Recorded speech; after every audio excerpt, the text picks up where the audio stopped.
Hi friends, welcome to reel connect YouTube channel. పెద్ద trailer మాత్రం బాక్సులు బద్దలైపోయినాయి. సోషల్ మీడియా ఆల్రెడీ 1 మిలియన్ దాటిపోయి. యాక్చువల్గా ఈ ఈ పర్టికులర్ ట్రైలర్లో నిజంగా డైరెక్టర్ హార్డ్ వర్క్తో పాటు main Ram Charan hard work చాలా కనపడుతుంది.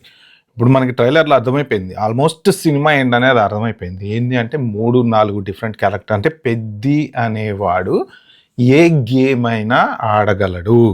ఆడటమే కాదు, ఊళ్ళో ఉండే జనాల కోసం పోరాడగలడు. అందుకనే ఒక డైలాగ్ ఉంటుంది చూసారా మీరు, నేను ఆడాను అనుకుంటున్నారు కానీ నేను ఆడటం కాదు పోరాడాను అని చెప్పేసి.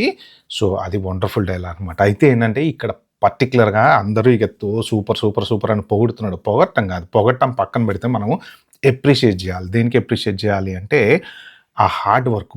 3 క్యారెక్టర్స్, అంటే ఒక క్రికెట్ క్యారెక్టర్, ఒక కుస్తీ క్యారెక్టర్, రెజ్లింగ్, తర్వాత రన్నింగ్, ఇలా రకరకాలు ఉన్నాయన్నమాట. అంటే ఏ స్పోర్ట్స్నైనా ఆడగలిగేటువంటి పర్సన్ అందరు ఊళ్ళో వాళ్ళందరినీ ఆ స్పోర్ట్స్లోకి తీసుకొస్తారనమాట. ఈ స్టోరీ, ఇది ట్రైలర్ చూస్తే అర్థమయ్యేది ఏంటంటే ఆడి గెలవండరా.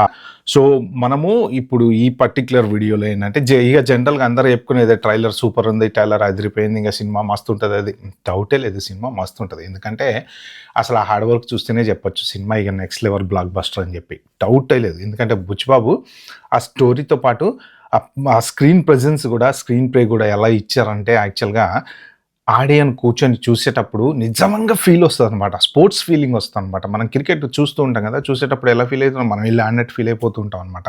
సో అలాగా ఆ పర్టికులర్ బ్యాట్ ఒకటి తయారు చేసుకొని, సో దాంతో క్రికెట్ ఆడటము, అంటే క్రికెట్ రన్నింగ్ రెజ్లింగ్ ఏ గేమ్ అయినా సరే పెద్ద ఉన్నాడు. అంటే నాకు తెలిసి ఊళ్ళో వాళ్ళందరికీ ట్రైనింగ్లు ఇస్తుంటాడు. ట్రైనింగ్లు ఇచ్చి వాళ్ళని ఒక స్పోర్ట్స్లో తయారు చేసి ఫైనల్గా ఇక ఊళ్ళో ఏదో ఒక సమస్య అనేది ఉంటుంది కాబట్టి ఆ సమస్య మీద ప్రభుత్వంతో పోరాడతాడు. మధ్యలో పొలిటికల్ విలన్స్ ఇవన్నీ కామన్ అనమాట. బట్ మనం చూడాల్సింది హార్డ్ వర్క్. సో ఇప్పుడు మనం ట్రైలర్ని అనలైజ్ చేద్దాం. అంటే దాంట్లో వాళ్ళు ఆ కనెక్షన్, అంటే క్యారెక్టర్కి కనెక్షన్ ఎలా కలిపారు ఏంటనేది మనం ఒక్కసారి అనలైజ్ చేద్దాము. సో ఒకసారి చూద్దాం మన ట్రైలర్.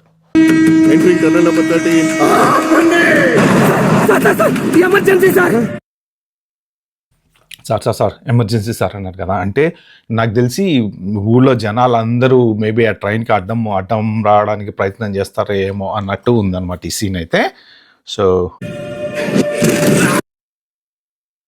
ఒక్కొక్కళ్ళని కొట్టి పడేస్తున్నాడు. నాకు తెలిసి ట్రైన్ మీద శవాలు, ట్రైన్ ట్రాక్ మీద మోస్ట్ ప్రాబబ్లీ పడితే శవాలు ఏమన్నా పడుతుంటేమో, అందుకని చెప్పి భయపడి ట్రైన్ ఆపమండి అంటున్నారేమో అని అనిపిస్తుంది చూస్తుంటే.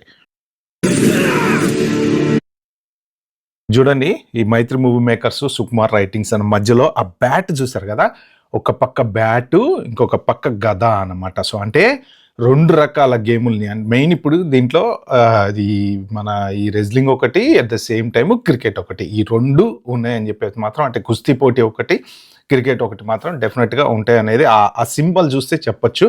ఆ బ్యాట్ కూడా చూడండి, దాని మీద రకరకాల సింబల్స్ ఉన్నాయి. ఆ బ్యాట్ మీద మీరు కరెక్ట్గా గమనిస్తే ఆ సింబల్స్, దాని కింద ఏవో సంథింగ్ లైక్ ప్రాపర్గా పల్లెటూరులో చెక్కలు తయారు చేసే వాళ్ళు ఉంటారు చూసారా, వాళ్ళు తయారు చేసి ఇట్లా కొట్టినటువంటి సింబల్స్ లాగా ఉన్నాయన్నమాట అవి. ఇక్కడ ఏ కుర్రోడిని అడిగినా ఫేవరెట్ ప్లే మారుతుంది కానీ ఫేవరెట్ ప్లేయర్ మారట్లేదు. అది ఫేవరెట్ ప్లే మారుతుంది కానీ, అంటే చాలా గేమ్స్ అయితే ఉన్నాయి కానీ ఏ గేమ్లో చూసినా ఎవరు చూసినా పెద్ద అంటుంటారు అన్నమాట. అది మెయిన్ వాళ్ళు చెప్పేది ఏంటంటే ప్రతి గేమ్, క్రికెట్ తీసుకోండి, కుస్తీ తీసుకొని, తీసుకోండి, ఫేవరెట్ ప్లేయర్ ఎవరయ్యా అంటే పెద్ద అంటున్నారు. అంటే ఈ ప్రతి గేమ్లో కూడా మనోడే నెంబర్ 1 అనమాట ఊళ్ళో. సో ఇప్పుడు వస్తున్నాడు చూడండి, ఇట్లా వెనక ఇట్లా బ్యాట్ ఇట్లా పెట్టేసుకొని, ఈ ఏరియా అది. సో ఆ ఏరియాలో మెయిన్ పెద్ద స్పోర్ట్స్ మ్యాన్ ఎవరయ్యా అంటే పెద్ద అనమాట. ఇప్పుడు ఇక్కడ ఒక షాట్ కొడుతుంది క్రికెట్లో, వండర్ఫుల్ షాట్ అనమాట అది. ఏమైనా దేవుడి పేరా? నా ఫేవరెట్ క్రికెటర్ అది చూసారు కదా, ఇలా తిరిగి వెనక్కి కొట్టే సీన్ చూసారా. మన సూర్యకుమార్ యాదవ్ అంటుంటారు కదా, జనరల్గా మిస్టర్ 360 అంటుంటారు. ఇట్లా తిరిగి అంటే ఆ బాల్ని ఇలా తిరిగి కొట్టడం అనేది, అంటే ఎలాగన్నా వేయండి బాలు, నేను కొడతా, నా ఫేవరెట్ గేమే క్రికెట్ అంటున్నాడు అనమాట. సో వండర్ఫుల్గా ఉంది అది మాత్రం. నా ఫేవరెట్ రెజ్లర్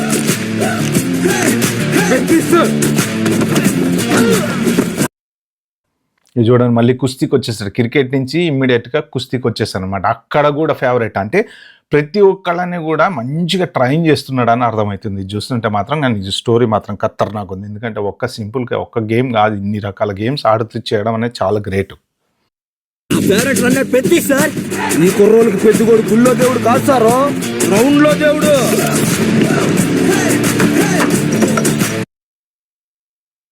ఇట్లా కొట్టి బ్యాట్ ఇట్లా గుచ్చుతున్నాడు చూసారా. అంటే రారా చూసుకుందాం, నేను ఆడతా, ఏ గేమ్ అయినా కాదు, ఎట్లయినా కానీ కొట్టేస్తా అని చెప్పేసి చూపిస్తున్నాడు అనమాట. అది మాత్రం అదిరిపోయి ఉంది. కొన్ని సీన్స్ మాత్రం ట్రైలర్లో సూపర్ ఉన్నాయి. ఆటే నా పొగరు అంటే మామూలుగా జనరల్గా ఆడితే మనోడికి అంటే బలం అనేది ఎక్కడ ఉంది అంటే ఆటలో ఉందన్నమాట. కొంతమందికి మాటల్లో ఉంటుంది, కొంతమందికి చేతల్లో ఉంటుంది, కొంతమందికి ఇంకో దాంట్లో ఉంటుంది. సో నువ్వు ఏ ఆట అన్నా చెప్పురా పోయి నేను ఆడతా, అదే నా పొగరు అంటున్నాడు అనమాట. సో అది మాకు సూపర్ అది మొత్తం.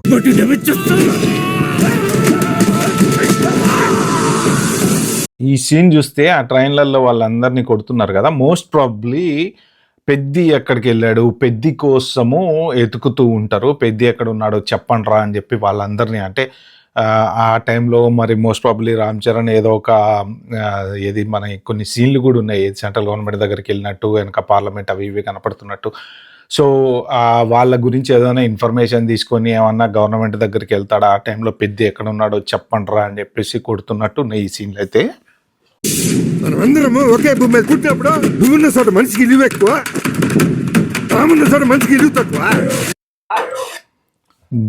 అందరూ అంటే ఇప్పుడు భూమి ఉన్న చోట మనిషికి విలువ ఎక్కువ, ధర్మం ఉన్న చోట విలువ తక్కువ. అంటే మెయిన్ ఇక ఈ పర్టికులర్ డైలాగ్స్ కూడా ఏంటంటే ఊళ్ళో వాళ్ళకి ఏదో ఒక సమస్య ఉన్నది. అంటే ఇటు క్రికెట్, రెజ్లింగ్ వీటితో పాటు ఏంటంటే జనరల్గా ఊర్లో సమస్యల మీద కూడా పోరాడతాడు అనమాట అన్నట్టు మెయిన్ అర్థమవుతుంది అనమాట. ఇప్పుడు ఇక్కడ వచ్చే సీన్లు ఉంటాయి, అద్భుతంగా ఉంటాయి చూడండి. శవం మీద కూర్చోండి,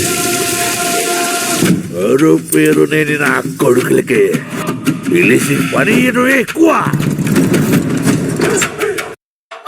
అది వచ్చారు చూడండి, బుల్లెట్ని ఇట్లా తిప్పి ఒక్క చేతి వేస్తాను. ఎంత పవర్, నిజంగా ఎంత పవర్ ఉంటే తిప్పాలలాగా.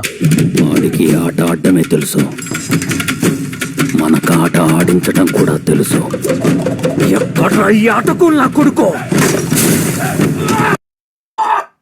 అది ఎవడరా ఆట కూలి నా కొడుకు అంటే ఇప్పుడు ఆ డైలాగ్లో కూడా మీరు చూడండి, మనకు ఆడటమే తెలుసు, ఆడించటం తెలుసు, వాడికి కేవలం ఆడటమే తెలుసు. అంటే వీళ్ళు ఏదో వెనక చేస్తూ ఉంటారని అయితే ఖచ్చితంగా అర్థమవుతుంది. వీళ్ళని మాత్రం మన హీరో అన్ని చోట్ల ఎదుర్కొంటూ ఉంటాడు అనమాట. జనరల్గా సినిమాలో ఉండే స్టోరీతో పాటు ఇది డిఫరెంట్ కథ లాగా ఉంది.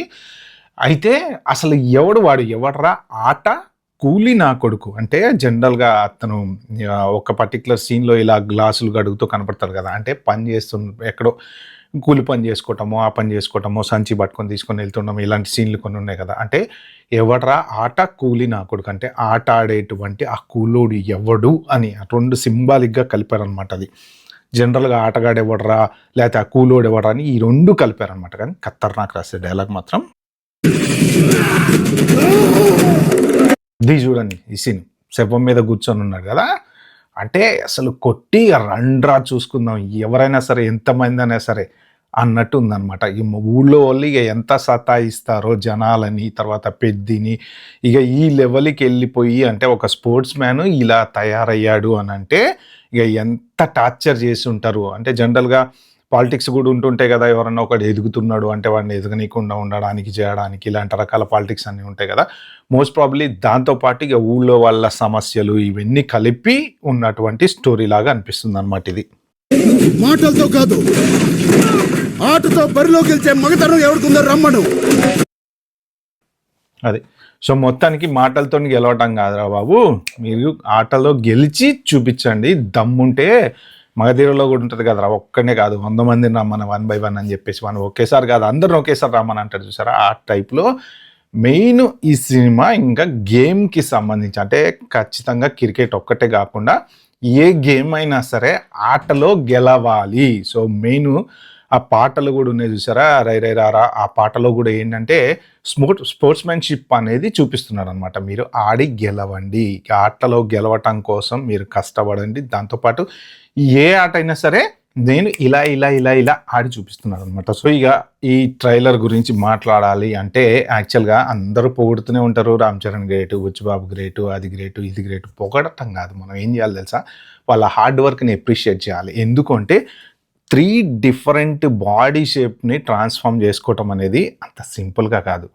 అసలు నిజంగా రామ్ చరణ్ ఎంత గొప్పోడని చెప్పుకోవచ్చు. ఎందుకో తెలుసా, తండ్రి గొప్పతనం కొడుక్కి ఎలా వచ్చిందని ప్రూవ్ చేయొచ్చో తెలుసా, కష్టపడటం. వాళ్ళకున్న డబ్బులకి ఏముంది, మంచి కూర్చోవచ్చు సింపుల్గా ఇంట్లో, ఏసీ కార్లు, ఏసీ బంగ్లాలు, ఏసీ 100,000 కోట్ల ఆస్తి ఉంది. కానీ ఆడియన్స్ కోసము, అభిమానుల కోసము, ఆ ప్యాషన్ ఉంది చూసారా, ఆ ప్యాషన్ కోసము ఎంత కష్టపడ్డారంటే, మొన్న బుచ్చిబాబు గారు చెప్పింది కూడా ఒకటి ఉంది ఇంటర్వ్యూలో, ఒక పర్టిక్యులర్ బ్రిడ్జి మీద డ్యాన్స్ చేశారన్నమాట. అది చాలా డేంజరు, వద్దు అని చెప్పినా కానీ ఏం కాదు సార్ చేద్దామన్నారని. నిజంగా మనం మెగాస్టార్ గారు ఎంత కష్టపడి వచ్చారో, జస్ట్ ఆస్తి ఒక్కటే కదా ఆయన ఇచ్చింది, ఆ నటన అనుభవం నేను నీకు ఇస్తున్నారా అంటే దాన్ని కేవలం అనుభవంగా తీసుకొని ఓన్గా, అంటే తనకంటూ ఒక మార్కు, రామ్ చరణ్ కంటూ ఒక మార్కు. RRR చూసాం కదా, అసలు ఎట్లా ఎరగదీశాడు యాక్టింగ్తో పాటు బాడీ ట్రాన్స్ఫర్మేషన్. సింపుల్గా యాక్టింగ్ చేయడము వెళ్ళిపోవటము కాదు, ఆ బాడీ ట్రాన్స్ఫర్మేషన్ చేస్తూ. రంగస్థలంలో చూసాం కదా, అసలు క్యారెక్టర్ ఎలా ఉంది, చెవిటోళ్ళలాగా. అది డిఫరెంట్ క్యారెక్టర్స్ని, ఆ యాక్టింగ్ని ప్రూవ్ చేసుకుంటూ ఎట్ ద సేమ్ టైం మళ్ళీ డ్యాన్స్లో కూడా తగ్గేదే లేదు కదా. ఎక్కడన్నా డ్యాన్స్లో ఏమన్నా ప్రతి సినిమాకి డ్యాన్స్లో ఇంప్రూవ్మెంట్ అవుతుందన్నమాట. అంటే నిజంగా వీళ్ళ హార్డ్ వర్క్ ఖచ్చితంగా మనం ఎప్రిషియేట్ చేయాలి. అంటే సినిమాలో ఇన్ని క్యారెక్టర్స్ని ఇంత ట్రాన్స్ఫర్మేషన్ చేసుకుంటా వాళ్ళు చేశారు అంటే 100% ఇది మాత్రం ఖచ్చితంగా బాక్స్ ఆఫీస్ బద్దలైపోయే సినిమా. ఇక దీని మీద చాలామంది ఏదో కుట్రలు చేయడానికి అటు ఇటు ప్రయత్నాలు చేసినట్టు అనిపిస్తుంది, కానీ end of the day Ram Charan hard వర్కే ఈ సినిమాని నిలబెడుతుంది డెఫినెట్గా. ఎస్పెషల్లీ బుచ్చిబాబు గారిని మాత్రం మనం అప్రిషియేట్ చేయాలి. ఎందుకు అంటే నిజంగా ఆ స్క్రిప్ట్ని యాక్చువల్గా హీరోకి చెప్పి ఒప్పించడం ఒక్కటే కాదు, ఆ హీరో క్యారెక్టర్ ఒకటే కాదు, మిగిలిన క్యారెక్టర్స్ ఏమైతే ఉన్నాయో చూసారా, దీంట్లో చాలా క్యారెక్టర్స్ ఉన్నాయి, మలయాళం యాక్టర్స్. సో మంచి పవర్ఫుల్, అంటే ఇది పాన్ ఇండియా సినిమా కాబట్టి డిఫరెంట్ లాంగ్వేజెస్ నుంచి పెద్ద పవర్ఫుల్ క్యారెక్టర్స్ పెట్టారు. At the same time AR Rahman music అంటే ఇంకా నెక్స్ట్ లెవెల్. ఆయన ఇచ్చిన ఈ పాటలు కూడా సూపర్ ఉన్నాయి దీంట్లో. సో ఏఆర్ రెహమాన్ మ్యూజిక్ జనరల్గా ఇంకా మనం ఆస్కార్ లెవెల్ మ్యూజిక్ డైరెక్టర్ ఆయన మ్యూజిక్ గురించి మనం అంత కామెంట్ చేసే డెఫినెట్గా అయితే లేదు. ఖచ్చితంగా సాంగ్స్ అయితే సూపర్ ఉంటాయి. At the same time background music కూడా అద్దరిపోద్ది. ట్రైలర్లో మాత్రం బ్యాక్గ్రౌండ్ మ్యూజిక్ అద్దరిపోయింది. సో ఇక సినిమా ఎప్పుడెప్పుడు రిలీజ్ అయిద్దామని మనం వెయిట్ చేద్దాం. జూన్ 4వ తారీఖు వరకు ఖచ్చితంగా వెయిట్ చేయాల్సిందే. బట్ ట్రైలర్ మాత్రం సూపర్గా అనిపించింది. మీకు ఎలా అనిపించిందో కింద కామెంట్లో మెన్షన్ చేయడం అస్సలు మర్చిపోద్దు. బాబాయ్, హ్యావ్ గుడ్.